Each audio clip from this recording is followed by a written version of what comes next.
Transfer of ownership. Mga kaibigan, napakahirap talaga ng transfer of ownership o yung hindi mo pa napapalipat sa pangalan mo ang sasakyan na binili mo, especially motor. Alam nyo ba mga kaibigan na merong isang tinulungan si Colonel Busita na hindi po ma-release yung kanyang plaka sa kadahilan ng hindi daw po nakapangalan sa tutubos yung sasakyan.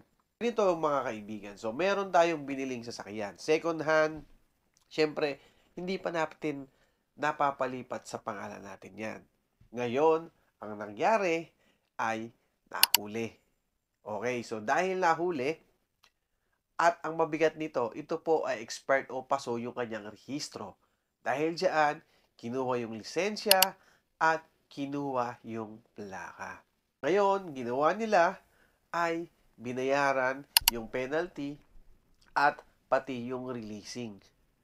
Pero sa kadahilan ng hindi pa rin marirelease yung kanilang plaka at lisensya dahil kailangan daw po meron kayong hawak na dokumento na galing doon sa first owner.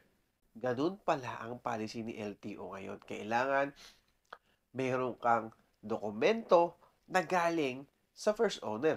Eto mabigat mga kaibigan. Paano kung yung sasakyan ay binili mo siya sa buy and sell?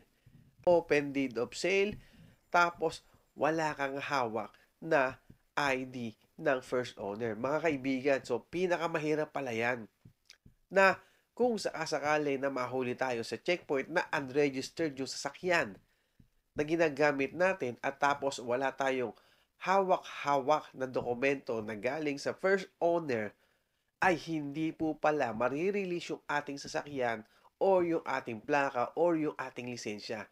Nare-required po ni LTO na dapat meron kayong dokumento ng first owner na ipapakita sa kanila para ma-release po nila ang inyong plaka, lisensya o iyong motor. Kaya mga kaibigan, sa mga bibili ng second hand na motor or second hand na sasakyan, siguraduhin po ninyo na meron po kayong mga ID o yung mga legal documents ng first owner. At huwag kayong papayag na walang ibibigay sa inyo. Siguraduhin din po ninyo na yung mga docs niya or yung kanilang ID ay walang expiration.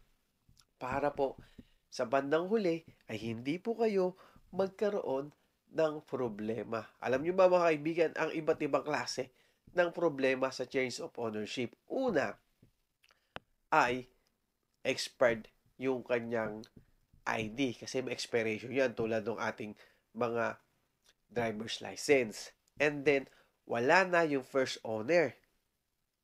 At hindi mo na rin makontak yung first owner.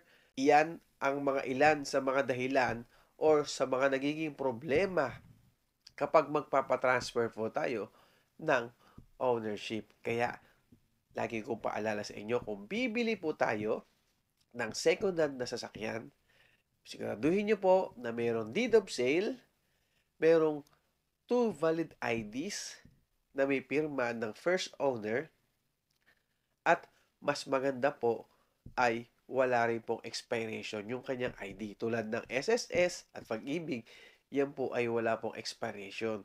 Okay? So mga kaibigan, nagbigay lang po tayo ng payo sa mga bibili ng second hand na motor para hindi po tayo mahirapan sa pagpapatransfer of ownership at hindi po tayo mahirapan kapag po tutubusin natin kung sakasakaling magkaroon ng problema ang sasakyan na binili ninyo. Okay? Yun lang. Maraming salamat. Bye-bye. Thank you.